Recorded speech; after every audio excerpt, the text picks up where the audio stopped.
Hello students, Learn24 academy में आपका स्वागत है। देखिए यहाँ पे आपके सामने है एक कोटेशन और यहाँ पे है आपके सामने एक फ़ोटो। जनरली पीपल क्या सोच रहे होंगे, चलो बताइए आप क्या सोच रहे हैं, है ना। इस फोटो को देखने के बाद आपके मन में पहला विचार क्या आया और उसके बारे में आप कमेंट सेक्शन में लिखिए। देखिए जनरली पीपल क्या सोच रहे होंगे, ये लड़की क्या कर रही है, रनिंग कर रही है। ठीक है, ठीक है। और कितने बच्चों ने ये सोचा है कि इसने अपने आलस्य को त्यागा है, अपनी सुख सुविधाओं को छोड़कर आई है, कुछ पाने के लिए कुछ खोकर आई है ना। जिन बच्चों ने ये सोचा है तो वो सही डायरेक्शन में रनिंग कर रहे हैं। देखो ये तो सब सोच सकते हैं फोटो देखकर, है ना।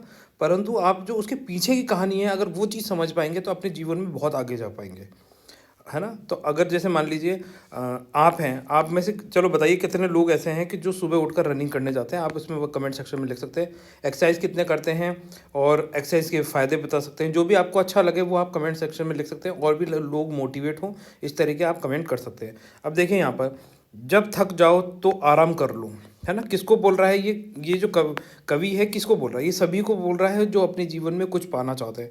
सभी, देखो ऐसा कोई इंसान नहीं है जो थकेगा नहीं, सब लोग थकेंगे। तो क्या करें, आराम करें। ये नहीं उससे लड़े कि नहीं नहीं नहीं, जिद जिद पर आके बैठ जाए कि नहीं मैं तो करता ही रहूँगा करता ही रहूँगा। आराम भी करना जरूरी है। अगर आपको लंबी दौड़ का घोड़ा बनना है तो आपको क्या करना है, आराम भी करना पड़ेगा। लेकिन कभी हार मत मानो। इम्पॉर्टेंट पॉइंट क्या है, आपको हार कभी नहीं माननी है। जब तक आप अचीव ना कर लें तब तक आपको रुकना नहीं है। अगर आप थक भी जाते हैं तो आराम कर लेना है, ठीक है। तो आ जाइए आगे चलते हैं, अपना जो सिलेबस है वो देखते हैं। अब देखिए ये अपना है सीईटी का, क्या है परीक्षा की स्कीम, ये आपको पता ही है। कितने क्वेश्चंस, कितने मार्क्स, कितने घंटे का पेपर, 1/3 क्या है, नेगेटिव मार्किंग है, पॉजिटिव मार्किंग है। और हम देख रहे हैं कंप्यूटर का ज्ञान, जिसमें सीनियर सेकेंडरी का ये सिलेबस तो कंप्लीट हो चुका है ना। अब ये ग्रेजुएशन लेवल वाले में दो टॉपिक रह रहे हैं। एक तो कंप्यूटर सॉफ्टवेयर, जिसका फर्स्ट पार्ट ऑलरेडी आ चुका है, ठीक है। फर्स्ट पार्ट चैनल पे ऑलरेडी आ चुका है, जिसने नहीं देखा वो उसको देख लीजिए। आज इसका सेकंड पार्ट होने जा रहा है। फिर उसके बाद हम देखेंगे इसका relation between hardware and software और ऑपरेटिंग सिस्टम, और इसके साथ ही आपका कंप्यूटर का सिलेबस कंप्लीट हो जाएगा। आ जाइए बिना देरी कर स्टार्ट करते हैं आज का लेक्चर। देखिए कंप्यूटर सॉफ्टवेयर में हमने पहले इंट्रोडक्शन देखा था, फिर system software, application software, utility software, इनके बारे में पढ़ा था। जिसने भी ये लेक्चर नहीं देखा है वो जाके यहाँ देख लीजिए। फिर एप्लीकेशन सॉफ्टवेयर, इनके बारे में पढ़ा था कि जनरल और स्पेसिफिक पर्पस एप्लीकेशंस होती हैं। फिर हमने यूटिलिटी सॉफ्टवेयर के बारे में पढ़ा था, और इसी के बाद हमने इसमें देखा था कि यूटिलिटी सॉफ्टवेयर कौन से सॉफ्टवेयर होते हैं। वह सॉफ्टवेयर होते हैं जो क्या है, आपको बेनिफिट प्रोवाइड कराते हैं, मतलब आपको एक तरीके से सुविधा दे रहे हैं। आपका जैसे मान लीजिए कंप्यूटर में काम है MS पावर पॉइंट पे, ठीक है। परंतु ये MS पावर पॉइंट को क्या करेंगे, फैसिलिटेट करेंगे, सुविधा देने के लिए बैठे रहेंगे। आपको बैकअप फाइल देने के लिए, क्लीन डिस्क करने के लिए, नेटवर्क मैनेजर्स के साथ अटैच करने के लिए, एंटीवायरस, इस तरीके ये जो है ना, अपने जो पावर पॉइंट आप जो काम कर रहे हैं, आपको एक तरीके से आपके असिस्टेंट हैं, आपके सहायक हैं, है ना। तो इसमें से डिस्क फ्रेगमेंटर्स हमने देखा था। इसका सिंपल सा मतलब ये होता है, डिस्क फ्रेगमेंट ऐसे प्रोग्राम होते हैं जो विन फ्रेगमेंट्स को पुनः रीअरेंज करते हैं। क्या करते हैं, जैसे मान लीजिए अलग अलग, अब ये आपकी सीडी है, ये अलग अलग फ्रेगमेंट्स में बांटी हुई है ना, जैसे A B C। अब क्या करेंगे, आपने ए में यहाँ डेटा सेव कर दिया, बी में यहाँ से कर दिया, सी में यहाँ कर दिया। तो इस तरीके से पी रेड से बनाता हूँ, यहाँ सेव कर दिया, यहाँ सेव कर दिया, यहाँ सेव कर दिया, ठीक है।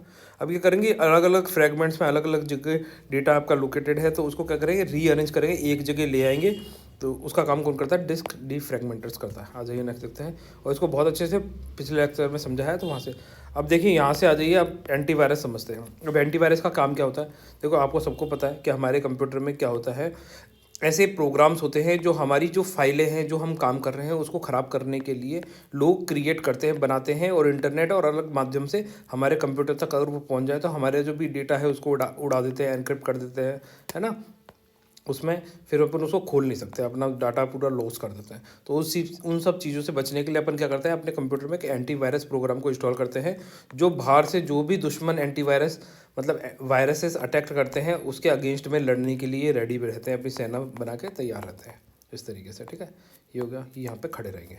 तो अब आ जाइए, देखिए ऐसे प्रोग्राम जो कंप्यूटर में स्वयं की कॉपी प्रतिलिपि बना लेते हैं, है ना। कॉपी मतलब कॉपी COPY होगा, कॉपी करना, कॉपी कर लेते हैं, प्रतिलिपि बना लेते हैं, एवं कंप्यूटर के अन्य प्रोग्राम एवं फाइलों को नुकसान पहुंचाते हैं। इन्हें कंप्यूटर वायरस कहा जाता है, ठीक। वायरस का पूरा नाम क्या होता है, यहाँ से आपका एग्जाम में क्वेश्चन पूछा जा सकता है, आपको ये याद रखना है।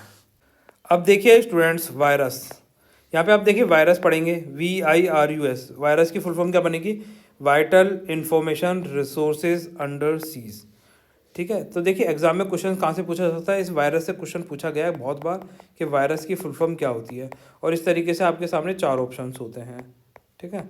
और जैसे पहला ऑप्शन है तो वाइटल की जगह पे क्या कर देंगे, ये वेरी कर देंगे, very information resource under seize ऐसे लिख देंगे, है ना। इन्फॉर्मेशन की जगह पे लिख देते हैं इंफॉर्मेटिव। तो वहाँ पे क्या है, आप एग्जाम में कंफ्यूज हो सकते हैं। सीज की जगह क्या, सीज का मतलब क्या होता है, सीज का मतलब होता है जैसे मान लीजिए सीज कर देते ना, प्रॉपर्टी को सीज कर देना, लॉक कर देना, तालाबंदी कर देना, है ना। तो इस तरीके से, और यहाँ पर क्या लिखाएगा, साइज लिखाएगा। तो आप इसमें कंफ्यूज हो जाएंगे कि अच्छा vital information resource under size है कि सीज है, तो ये चीज़ें क्या है आपको बहुत अच्छे से ध्यान रखना है। तो ये तीनों क्या है गलत हो जाएंगे, और जहाँ पर vital information resource under size होगा तो ये वाला ऑप्शन ठीक हो जाएगा। ठीक है। तो इस तरीके से आपको ये पूरे अच्छे से याद रखना है। अब देखिए उदाहरण, जो एग्जाम्पल्स हैं ये किसके एग्जाम्पल्स हैं, क्रिप्टो लॉकर 2013, ये एग्जाम्पल है वायरसेस का।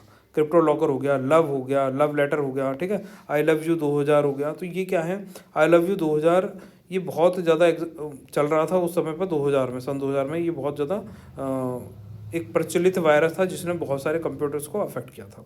माई डूम 2004 हो गया, स्ट्रॉन्ग वॉर्म 2006 हो गया, सेसर एंड नेट्स की 2004 हो गया, एना कॉर्निकोवा हो गया, स्लेमर हो गया, स्टक्सनेट हो गया, मिशेल एंजिलो हो गया, डिस्क वॉशर हो गया, सी ब्रेन हो गया, मैक में हो गया, जेरूसलम हो गया। तो ये क्या है बहुत ज़्यादा इंपॉर्टेंट है, सारे के सारे एक बार आपके पढ़े हुए होने चाहिए। अगर आपने पढ़ रखे तो एग्जाम में कर सकते हैं कि ये एंटीवायरस है और ये वायरस है, तो ये सारे क्या है वायरस है, ये इंपॉर्टेंट है। ठीक है। अब यहाँ पे नीचे देखिए, मैं थोड़ा क्लियर करता हूँ पहले, ये पढ़िए, Elk Cloner is the first virus founder in 1982। ये नाम अच्छे से याद रखना है, ये कौन है, फर्स्ट वायरस फाउंडर थे 1982 में, जिन्होंने सबसे पहला वायरस खोज के निकाला था। एंटीवायरस ऐसे प्रोग्राम होते हैं, क्या होते हैं एंटीवायरस, जो अभी अपन ने ऊपर सीखा था, फिर भी यहाँ पर पढ़ लीजिए, जो कंप्यूटर की मेमोरी से वायरस को हटाने का कार्य करते हैं, ये एंटीवायरस हो गए। एंटीवायरस कौन से हो गए, नीचे वाले हो गए, ये वाले। और वायरस कौन से हो गए, ये वायरस हो गए, ये वाले। थोड़ा वापस से क्लियर करता हूँ, देखो वायरसेस कौन से, ये वाले वायरस हैं, ऊपर जितने भी लिख रहे हैं ये यहाँ तक, और ये एंटीवायरस हैं, ये वाले जो नीचे लिख रहे हैं, ये एंटीवायरस के एग्जांपल्स हो गए। 1 नंबर वायरस, तो 2 नंबर एंटीवायरस। अब ये जो एंटीवायरस है, यहाँ से भी आपके एग्जाम में क्वेश्चन पूछा जा सकता है कि जैसे नॉर्टन, मैकफी, अवस्त, ये सब क्या है, ये सारे के सारे जो नाम पढ़ सकते हैं इनको पढ़ लीजिए, क्योंकि इससे बहुत ज़्यादा आते हैं, पर आपको एक बार पता होने चाहिए। आ जाइए नेक्स्ट देखते हैं, ये सारे एंटीवायरस के एग्जाम्पल्स हैं। अब देखिए बैकअप, बैकअप क्या होता है, आपने जितना भी अपना डेटा इन फाइलों में स्टोर करके रख रखा है, तो इनका क्या है एक बैकअप बना लेता है कंप्यूटर के अंदर। ठीक है। अगर जैसे मान लीजिए आपकी फाइल करप्ट हो गई या कुछ हो गया, तो ये बैकअप फाइल में से आप वापस से इनको रीस्टोर कर सकते हैं।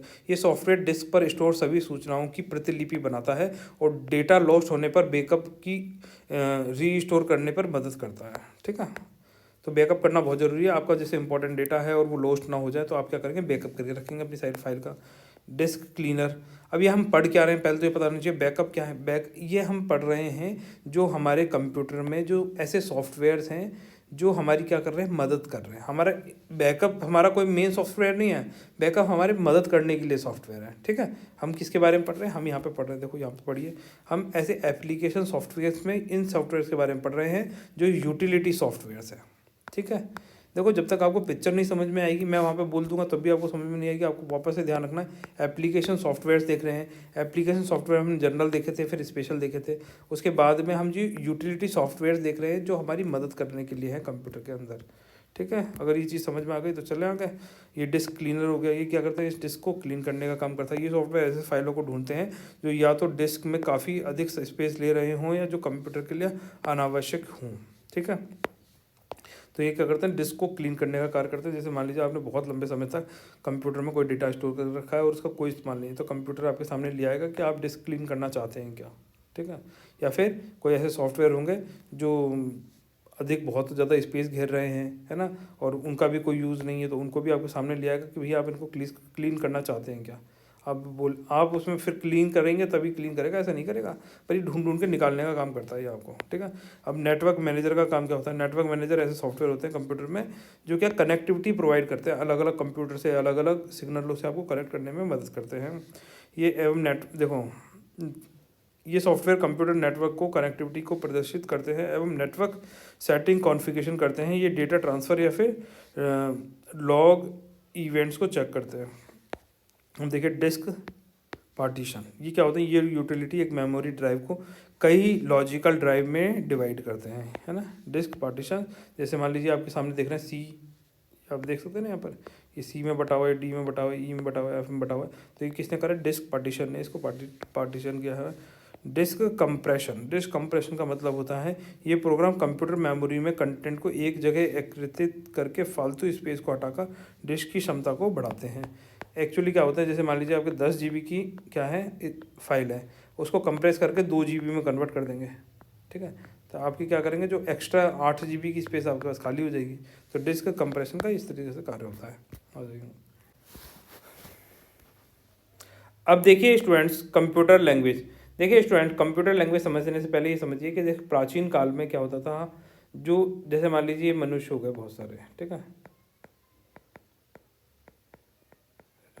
मैं 2-4 बना देता हूँ आपके लिए। एक्चुअली क्या है, देखो चीज़ें समझ में आनी चाहिए। अपना काम ये नहीं है कि अपन को रट के जानी है चीज़ें, अपन को क्या समझ के जानी है। कल को कुछ भी हो तो समझ में आना चाहिए, भले ही आप उसका एप्लीकेशन जानते हो या नहीं जानते। जो समझ गए तो एप्लीकेशन भी आराम से जान जाएंगे वैसे। अब जैसे मान लीजिए कि ये ए ग्रुप है और ये बी ग्रुप है, ये जो भाषा बोलता है ना वो इन लोगों को समझ में नहीं आती है। ए जो भाषा बोलते हैं वो बी वालों को समझ में नहीं आती है, परंतु जो बी भाषा बोलते हैं वो ए वाले समझ जाते हैं, ठीक है। अब देखिए, ए वालों को बी की भाषा नहीं समझ में आती, पर बी वालों को ए की, मतलब ए वालों को बी की भाषा समझ में आती है। तो यहाँ पर क्या है, कम्युनिकेशन तो हो रहा है, परंतु कैसा हो रहा है, हाफ कम्युनिकेशन हो रहा है। हाफ क्यों, क्योंकि बी जो बोल रहे हैं वो ए समझ पा रहे हैं, पर ए जो बोल रहे हैं वो बी नहीं समझ पा रहे हैं। तो इसका मतलब क्या है कि हाफ कम्युनिकेशन हो रहा है, तो एक तरफ का काम हो जाएगा, दूसरी तरफ का कोई काम नहीं होगा, ठीक है। अब इसी तरीके से कंप्यूटर मशीन्स में क्या होते हैं, जैसे मान लीजिए आप तो जानते हैं मशीन की भाषा, जैसे आप नहीं जानते, वो मशीन नहीं जानता, पर आप ये जानते हैं कि मशीन क्या दिखा रहा है, तो आपको पता है। परंतु अगर आप अपनी बात मशीन तक नहीं पहुंचा पाएंगे तो फिर आप उससे कम्युनिकेट कैसे करेंगे, उससे अपने काम कैसे निकलवा पाएंगे। तो लैंग्वेज का बहुत ज़्यादा इंपॉर्टेंट रोल होता है चीज़ों का आदान प्रदान करने के लिए, कम्युनिकेट करने के लिए, संकेतों को भेजने के लिए, रिसीव करने के लिए, है ना। तो ये लैंग्वेज नहीं होंगी तो जैसे अभी मैं बोल रहा हूँ, अगर मैं कोई और भाषा बोल रहा होता, जैसे मान लीजिए मैं अड़ा मड़ा मड़ा मड़ा इस तरीके से बोल देता, तो क्या आपको समझ में आता कि आप सुनते ही ये लैंग्वेज लेक्चर्स तो नहीं सुनते, आप क्या घर चले जाते हैं, किसी और के बंदे के पास जाते हैं ना। तो जो भाषा आपको समझ में आएगी उसी पे आप काम करेंगे। तो इसीलिए भाषा का जनरेशन हुआ कि भाई मशीन भी समझ पाए और इंसान भी समझ पाए। तो आ जाइए इनके बारे में अब आराम से देखते हैं। अब देखिए यहाँ पर कंप्यूटर लैंग्वेज, कंप्यूटर से कार्य करवाने या कंप्यूटर से संवाद करने में जिस भाषा का प्रयोग किया जाता है उसे क्या बोला जाता है, उसे कंप्यूटर भाषा कहा जाता है, ठीक है। अब जो कंप्यूटर भाषा होती है वो 2 तरह की होती है, 1 और 2। पहली कौन सी हो गई, लो लेवल लैंग्वेज, दूसरी कौन सी हो गई, हाई लेवल लैंग्वेज, ठीक है। लो लेवल लैंग्वेज भी दो उसमें बटी हुई है। पहला हो गया मशीन लैंग्वेज और दूसरा हो गया असेंबली लैंग्वेज। तो इनके बारे में हम देखेंगे, यहाँ से आपके एग्जाम में क्वेश्चन बनते हैं, ठीक है। ये इंपॉर्टेंट है, यहाँ से क्वेश्चन बनता है। अब देखिए ये उच्च स्तरीय भाषा है ना, हाई लेवल लैंग्वेज, ये कौन सी है, जैसे कोबाल, बेसिक, फोर्टन, पास्कल, सी++, जावा। अभी क्या होते हैं, ये यूटिलिटी भाषा हो गई एक तरीके से, और हाई लेवल भाषा हो गई, है ना। अब देखो निम्न स्तरीय भाषा समझते हैं पहले से, लो लेवल भाषा। इस भाषा में काम करने के लिए एक व्यक्ति को कंप्यूटर के हार्डवेयर का ज्ञान होना आवश्यक है, क्योंकि हार्डवेयर अधिक निकट होती है, क्योंकि ये भाषा जो है हार्डवेयर के अधिक निकट होती है। ये 2 प्रकार की होती है। आ जाइए इनको देखते हैं। अब आ जाइए स्टूडेंट्स, अब देखते हैं मशीन लैंग्वेज। देखो मशीन लैंग्वेज क्या, अपन ने पीछे समझा था कि मशीन लैंग्वेज वह भाषा है जिसे कंप्यूटर से अंडरस्टैंड करता है, समझता है। और किस लैंग्वेज में लिखी जाती है, ये बाइनरी फॉर्म में लिखी जाती है। 0 से 1 की भाषा बोल जा सकता है ना। बाइनरी फॉर्म मतलब मैथमेटिकल नंबर 0 से लेकर 1 तक, ये आपको ध्यान रखना है, क्योंकि आपके एग्जाम में ऐसे आ सकता है 0 से लेके 5 तक, 0 से लेके 6 तक, 0 से लेके 10 तक, या 0 से लेके 1 तक के बीच की लैंग्वेज है। 0101 कोड के अंदर लिखी जाती है मशीन लैंग्वेज, और जिससे मशीन आसानी से समझ सके। जिस कंप्यूटर के लिए लिखी जाएगी वही कंप्यूटर अंडरस्टैंड करेगा। दूसरे कंप्यूटर के लिखनी है तो उसके लिए अलग मशीन लैंग्वेज लिखनी पड़ती है ना। अब देखिए यहाँ पे आप इसे पढ़ सकते हैं। इस भाषा को कंप्यूटर की फर्स्ट जनरेशन लैंग्वेज के नाम से भी जाना जाता है। जब अपन ने कंप्यूटर ऑर्गेनाइजेशन ऑफ कंप्यूटर पढ़ा था, तो उसमें अपन ने सारी जनरेशन्स के बारे में पढ़ा था कि कंप्यूटर की first generation, third generation, second generation, fourth generation, fifth generation, इस तरीके से अपन ने सारी पढ़ी थी। ठीक है, सेकंड के बाद थर्ड पढ़ा था, वो बोल दिया है वैसे। ठीक है, फर्स्ट जनरेशन लैंग्वेज के नाम से भी जाना जाता है। इसमें लिखे प्रोग्राम तीव्र गति से संपन्न होते हैं क्योंकि इन प्रोग्रामों को अनुवाद करने की आवश्यकता नहीं होती है। जब मान लीजिए आप ट्रांसलेट नहीं कर रहे हैं, है ना, डायरेक्ट लिख रहे हैं, डायरेक्ट पढ़ रहे हैं, तो तेज़ी से काम होगा। अगर जैसे मान लीजिए अगर इसको ट्रांसलेट करना होता तो क्या उसमें ट्रांसलेशन में टाइम लेता, तो फिर वो स्लो हो जाती। तो ये कैसी लैंग्वेज है, ये इसमें क्या है, ट्रांसलेशन की जरूरत नहीं पड़ती, तो इसलिए इसकी स्पीड कैसी है, हाई स्पीड बनी रहती है। ये भाषा मशीन पर आश्रित होती है, अतः एक कंप्यूटर में लिखा प्रोग्राम अन्य कंप्यूटर पर नहीं चलता है। जिस कंप्यूटर के लिए लिखा है उसी कंप्यूटर में चलेगा। ये आपको थोड़ा ध्यान रखना है। इसमें कौन कौन सी बातें ध्यान रखनी है, एक तो फर्स्ट जनरेशन लैंग्वेज है, पहला पॉइंट। दूसरा, जिस कंप्यूटर के लिए बनाई गई है उसी कंप्यूटर में चलती है, इसीलिए अलग अलग कंप्यूटर्स के लिए अलग अलग प्रोग्राम लिखने पड़ते हैं। अब देखिए असेंबली लैंग्वेज। असेंबली लैंग्वेज क्या है, ये है सेकंड जनरेशन। कौन सा, सेकंड जनरेशन भाषा बोलेंगे इसको, असेंबली लैंग्वेज को। ये इंपॉर्टेंट है, याद रखना। फर्स्ट जनरेशन आपने देख ली, सेकंड जनरेशन आपके सामने ये हो गई। कंप्यूटर भाषा कहा जाता है, ये मशीन भाषा का विकसित रूप है। जो अपन ने ये मशीन लैंग्वेज देखी थी, इसी का ही क्या है, डेवलप रूप है। अब इसके अंदर क्या है, जैसे इसके अंदर तो 0101 कोड के अंदर लिख रहे थे, इसके स्थान पे क्या होंगे, न्यूमोनिक्स का इस्तेमाल किया जाता है। न्यूमोनिक्स मतलब इस तरीके से शॉर्ट फॉर्म। जैसे मैं यहाँ पर क्लियर करता हूँ पहले और आपको बता दूँ। जैसे मान लीजिए आप, अब देखिए मैं यहाँ आपके सामने नाम लिखता हूँ। जैसे मान लीजिए आपका नाम है अंकित, ठीक है, कुमार वर्मा सिंह, ठीक है, इस तरीके से इतना लंबा चौड़ा नाम है इस बंदे का। तो अब क्या करेंगे, इसका न्यूमोनिक्स कैसे बनाएंगे, इसका न्यूमोनिक्स बनाएंगे, जो इसका फर्स्ट लेटर है शॉर्ट फॉर्म कर देंगे इसको AKVS। ठीक है, तो अपन क्या बोलेंगे, AKVS। तो ये क्या हो गया, इसका न्यूमोनिक्स हो गया, शॉर्ट फॉर्म। तो अब यहाँ देखिए, आप पढ़ सकते हैं, ये मशीन भाषा का विकसित रूप है। इसमें अंक गणितीय मतलब जो नंबर्स होते हैं वो, और तार्किक गणना के लिए 0 1 के स्थान पर क्या करते हैं, हम न्यूमोनिक्स का प्रयोग करते हैं। एग्जाम्पल, जैसे हम जोड़ने के लिए ADD लिख देंगे, गुणा करने के लिए MUL लिख देंगे, तुलना करने के लिए CMP लिख देंगे, आदि ये लिख देंगे, है ना। कंप्यूटर मशीन भाषा ही समझता है। कैसी भाषा में समझेगा, कंप्यूटर मशीन भाषा ही समझता है। अतः इन प्रोग्राम को मशीन भाषा में बदलने के लिए विशेष प्रोग्राम की आवश्यकता पड़ती है और उसे क्या बोला जाता है, असेंबलर बोला जाता है। आपने जो भी प्रोग्राम्स लिखे हैं कौन सी भाषा में लिखे हैं, जैसे अल्फ़ाबेटिकल ऑर्डर में लिखे हैं, जैसे ऐड, गुणा, मल्टीप्लाई, कैंप, है ना, इस तरीके से आपने जो प्रोग्राम लिखे हैं, अब इसको मशीन को समझाने के लिए आपको किसी जरूरत पड़ेगी, असेंबलर की, जो इसको ट्रांसलेट करके मशीन भाषा में कन्वर्ट करेगा। तो आप ये कह सकते हैं असेंबली लैंग्वेज को मशीन भाषा में कौन बदलेगा, असेंबलर बदलेगा। ठीक है, या फिर मशीन भाषा को असेंबली भाषा में कौन बदलेगा, असेंबलर बदलेगा। क्योंकि कम्युनिकेट करना है तो जो जिस भाषा को समझता है उस भाषा को के अंदर उसको ट्रांसलेट करना ही पड़ेगा। अब देखिए उच्च स्तरीय लैंग्वेज, हाई लेवल लैंग्वेज, ये कौन सी भाषा होती है, उच्च स्तरीय भाषा मुख्यतः संकेतिक भाषा होती है। संकेत मतलब इसके अंदर सिंबल्स का इस्तेमाल किया जाता है, जिसमें गणितीय एवं तार्किक निर्देशों को अंग्रेजी भाषा में लिखा जाता है। किस भाषा में लिखेंगे, इंग्लिश में। यहाँ पे इंग्लिश पे इंपॉर्टेंट है, जो भी मैथमेटिकल या फिर तार्किक भाषा है, रीजनिंग जो लिखी हुई है इंग्लिश में लिखी हुई है। ठीक है, हाई लेवल लैंग्वेज कौन सी है, इंग्लिश भाषा है, इतना याद रख लीजिए। ये कौन सी लैंग्वेज है, इंग्लिश। ठीक है, और ये इंग्लिश हम पढ़ सकते हैं, तो हम ये कह सकते हैं कि जो हाई लेवल लैंग्वेज है इसे कौन समझ सकता है, मनुष्य द्वारा समझी जा सकती है। High level language can be understand by humans, यहाँ पे लिखा हुआ है देखो, high level language only humans can understand, और जो लो लेवल लैंग्वेज है उसे कौन समझ सकता है, ओनली मशीन्स कैन अंडरस्टैंड। ठीक है, और इन दोनों को इंटरचेंज करने के लिए, ट्रांसलेट करने के लिए कौन है, इंटरप्रेटर है ना, इंटरप्रेट करता है जो लैंग्वेज को। Can translate high level language into low level languages and vice versa. ठीक है, ऊपर नीचे दोनों में चेंज करता है। आज इसके बारे में पढ़ लेते हैं। उच्च स्तरीय भाषा मुख्यतः सांकेतिक भाषा है, जिसमें गणितीय एवं तार्किक निर्देशों को अंग्रेजी भाषा में लिखा गया है।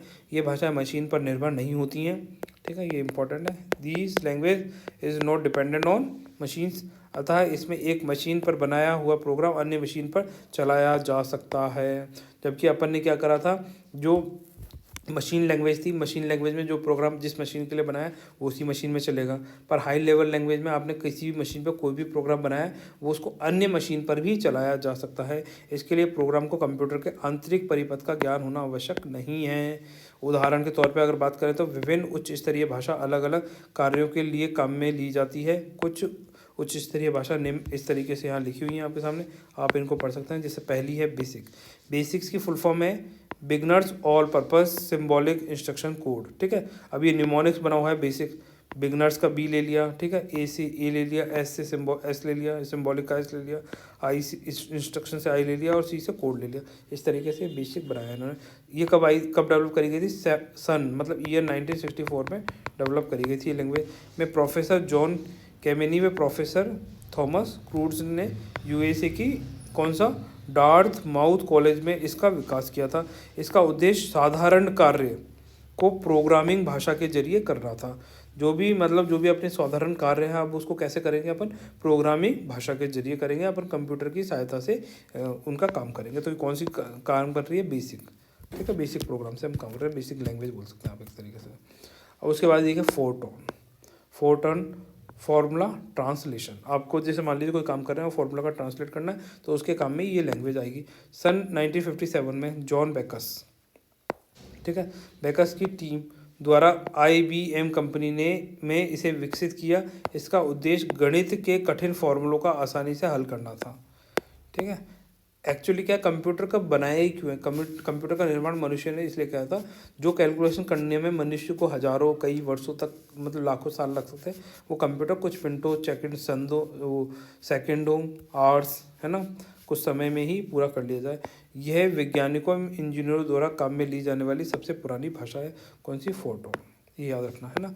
फिर आ जाइए कोबोल क्या है? Common business oriented language. देखिए इनकी फुल फॉर्म पूछी जाएगी आपको एग्जाम में, आपको फुल फॉर्म याद रखनी है। कोबोल की फुल फॉर्म क्या है, ठीक है, कौन सी ईयर में विकसित हुई थी? जैसे फोर्टन 1957 थी, है ना। और ये कॉमन बिजनेस ओरिएंटेड लैंग्वेज कब है? 1959 है। अब आप ऐसे याद रख सकते हैं, जैसे फोर्टन है हमारे आज़ादी के देश के 10 साल बाद 1957 में। आज़ाद कब हुए थे? 1947 में हम आज़ाद हुए थे, याद है सबको। 15 अगस्त 1947 को देश आज़ाद हुआ था। उसके 10 साल बाद फोर्टन लैंग्वेज का निर्माण हुआ था। उसके 2 साल बाद, है ना, फोर्टन के 2 साल बाद कोबोल लैंग्वेज का डेवलपमेंट हुआ था। तो कुछ इस तरीके से आप ट्रिक बनाएंगे तभी आपको याद रहेंगी। कोबोल भाषा 1959 में conference on data system language द्वारा विकसित की गई थी, ठीक है। और IBM द्वारा कौन सी की गई थी? फोर्टन करी गई थी। इसका विकास मुख्यतः व्यावसायिक कार्यों को, है ना, कॉमर्शियल पर्पसेस के लिए कौन सी लैंग्वेज का इस्तेमाल किया गया था? कोबोल का। ये क्वेश्चन पूछा गया था एग्जाम में कि ये चारों लैंग्वेज लिखी हुई थी और उसमें सबसे ज़्यादा इंपॉर्टेंट ये था कि कॉमर्शियल पर्पस के लिए कौन सी हो गई? कोबोल। मैथमेटिकल के जो फॉर्मूलाज होते हैं उनको आसान बनाने के लिए कौन सी हो गई? फोर्टन। इस तरीके से आप इनको याद रखेंगे। सामान्य पर्पस के लिए कौन सी हो गई? जो अपन ने पीछे पढ़ी थी, ये वाली कौन सी? बेसिक, ठीक है, याद रखनी है आपको। आ जाइए अब यहाँ देखिए पास्कल कौन सी हो गई? पास्कल हो गई 1971 में प्रोफेसर निक लॉन्सविथ ने इसका विकास किया था। इसका नाम महान गणितज्ञ ब्लेज पास्कल के नाम पर रखा गया है, ठीक है, गणितज्ञ है। और 1971 कैसे याद रखेंगे पास्कल? क्योंकि 1971 में क्या हुआ था? इंडिया ने जो ईस्ट पाकिस्तान था उसको आज़ाद कराकर बांग्लादेश बनवाया था, ठीक है। पाकिस्तान से आज़ाद करवा दिया था इंडिया ने। कौन सा ईयर में वॉर हुआ था? 1971 में हुआ था। तो ऐसे याद रखोगे तो आपको याद होगा। देखो हिस्ट्री के साथ आप कनेक्ट कर देंगे चीज़ों को तो आपको चीज़ें याद होती जाएंगी। यह भाषा स्ट्रक्चर प्रोग्रामिंग पर आधारित है, जिसमें बड़े प्रोग्रामों को छोटे छोटे टुकड़ों में बांटा जाता है ना। स्ट्रक्चर प्रोग्रामिंग पर आधारित है पास्कल। ब्लेज पास्कल के नाम पर इसे डेवलप किया गया था 1971 के अंदर। C++ लैंग्वेज, देखिए C++ लैंग्वेज 1972, उसके 1 साल बाद पास्कल के, ठीक है। डेनिस रिची ने अमेरिका की AT&T बेल प्रयोगशाला में C भाषा का विकास किया। यह B भाषा का विकसित रूप है। इसको साधारण उद्देश्य के लिए विकसित किया गया था। कौन सा? इसको बिल्कुल साधारण ऑब्जेक्टिव थे, जो अपने साधारण दैनिक जीवन के जो साधारण कार्य होते हैं उनके लिए ही इस सेल लैंग्वेज को डेवलप किया गया था। अब देखिए सन 1979 में क्या हुआ था। ये जो बिजार्ने स्ट्रॉस्ट्रप थे, इन्होंने क्या करा था? जो C लैंग्वेज को परिवर्तित करके C++ भाषा में कन्वर्ट कर दिया गया था। C से C++ भाषा में कन्वर्ट करा था इन्होंने, ठीक है। फिर आप आ जाइए देखिए जावा लैंग्वेज क्या है? जैसे मान लीजिए वेबसाइट होती हैं, वेब बेस्ड एप्लीकेशंस होती हैं, है ना।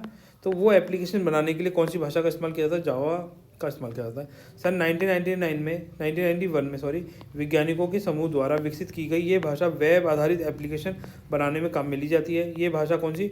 OOPS, ऑब्जेक्ट ओरिएंटेड प्रोग्रामिंग का मतलब है कि आपके क्या ऑब्जेक्ट्स हैं, ठीक है, आप क्या काम करना चाहते हैं उसके बेस्ड पर ही आप प्रोग्रामिंग करेंगे, उस पर बेस्ड होती है, है ना। आ जाइए नेक्स्ट।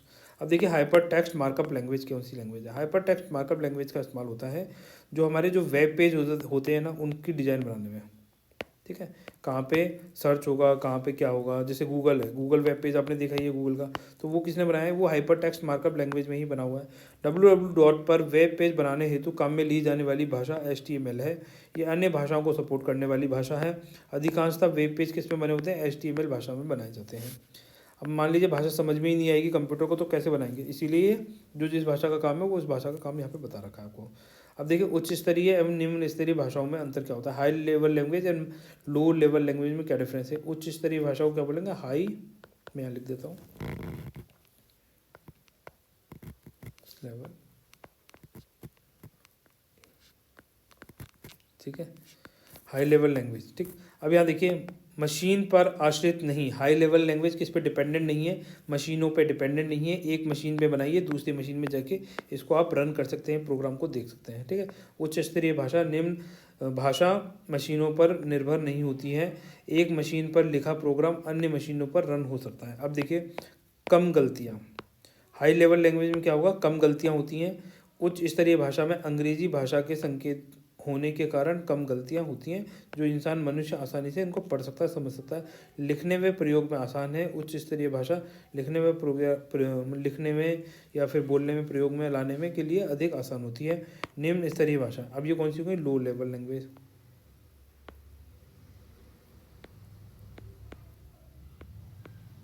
ठीक है, अब ये क्या होता है, मशीनों पे आश्रित होती है, डिपेंडेंट ऑन मशीन्स, अधिक गलतियां हो सकती हैं और लिखने व प्रयोग करने में ये कैसी होती हैं, कठिन होती हैं। और ये नेक्स्ट देखते हैं। अब देखिए स्टूडेंट्स, भाषा अनुवादक, लैंग्वेज ट्रांसलेटर। देखिए लैंग्वेज ट्रांसलेटर को समझने के लिए आप इस एग्जांपल से समझिए। जैसे मान लीजिए आप गए चाइना, ठीक है, अब चाइना में कौन सी भाषा बोली जाती है, मैक्सिमम लोग सबसे ज़्यादा कौन सी भाषा बोलते हैं, मंडारिन। ठीक है, अब आप गए चाइना और आपको नहीं आती है मंडारिन, आपको कौन सी भाषा आती है, आपको आती है हिंदी, इंग्लिश, मलयालम, तेलुगु, तमिल, कन्नड़, भोजपुरी, बांग्ला, उड़िया, ठीक है, पंजाबी, सिंधी, ऐसे मराठी, बहुत अन्य भाषाएं आती हैं, आपको हज़ारों भाषाएं आती हैं, परंतु आपको सॉरी मंडारिन भाषा नहीं आती है। तो अब आप क्या करेंगे, आप रखेंगे एक ट्रांसलेटर। क्या रखेंगे, ट्रांसलेटर, जो आपको ये मंडारिन भाषा कन्वर्ट करके इन अन्य भाषाओं में से जो भाषा आपको समझ में आती है उसमें कन्वर्ट करके आपको दे सके। ठीक है, तो अब यहाँ देखिए कंप्यूटर केवल कौन सी भाषा समझता है, बाइनरी भाषा समझता है, 0 से 1 को ही समझ पाता है। इसीलिए उच्च स्तरीय भाषा को कंप्यूटर के समझने योग्य भाषा में बदलने के लिए भाषा अनुवादक, लैंग्वेज ट्रांसलेटर का प्रयोग किया जाता है। सॉरी, अब देखिए भाषा अनुवादक मुख्यतः 3 प्रकार के होते हैं। कौन सा, पहला हो गया असेंबलर। असेंबलर का क्या काम करता है, असेंबलर काम करता है जो असेंबली भाषा थी, अपन ने पीछे असेंबली भाषा देखी थी। असेंबली भाषा कौन सी थी, जो निमोनिक्स का इस्तेमाल करती है। जैसे अपन ने ऐड लिख दिया, ठीक है, शॉर्ट फॉर्म बना देते थे, तो अब ऐड को क्या करेगा, मशीनी भाषा में कन्वर्ट करने के लिए असेंबलर का प्रयोग करते थे। ठीक, अब दूसरी कौन सी है, इंटरप्रेटर। ये भाषा अनुवादक होता है। ये क्या करता है, high level language, high level language जो होती है, ठीक है, अभी जस्ट पढ़ी थी, है ना, समझ लीजिए, हाई लेवल लैंग्वेज लिखना है यहाँ पर, को भाषा मशीनी भाषा में बदलता है। और ये कंपाइलर भी क्या करता है, हाई लेवल उच्च स्तरीय भाषा, मतलब उच्च स्तर की कौन सी, हाई लेवल लैंग्वेज को मशीनी भाषा में कन्वर्ट करता है। तो ये क्या है, इंटरप्रेटर और कंपाइलर तो हाई लेवल लैंग्वेज को किस में कन्वर्ट करते हैं, मशीनी लैंग्वेज में। और जबकि असेंबलर क्या करता है, असेंबली लैंग्वेज को कन्वर्ट करता है मशीन कोड में या मशीनी भाषा में। तो ये यहाँ तक देखो अपना थोड़ा सा सॉफ्टवेयर का कंप्लीट हो गया है। अब इसके आगे से अपन नेक्स्ट लेक्चर में देखते हैं। तब तक आप क्या करें, वीडियो को लाइक एंड शेयर कर दीजिए, चैनल को सब्सक्राइब कर लीजिए। आपकी कोई क्वेरीज हैं, कोई सजेशन है तो उसके बारे में आप कमेंट सेक्शन में लिख सकते हैं। तो गाइज मिलते हैं नेक्स्ट लेक्चर में, तब तक के लिए आप खुश रहिए, बाय।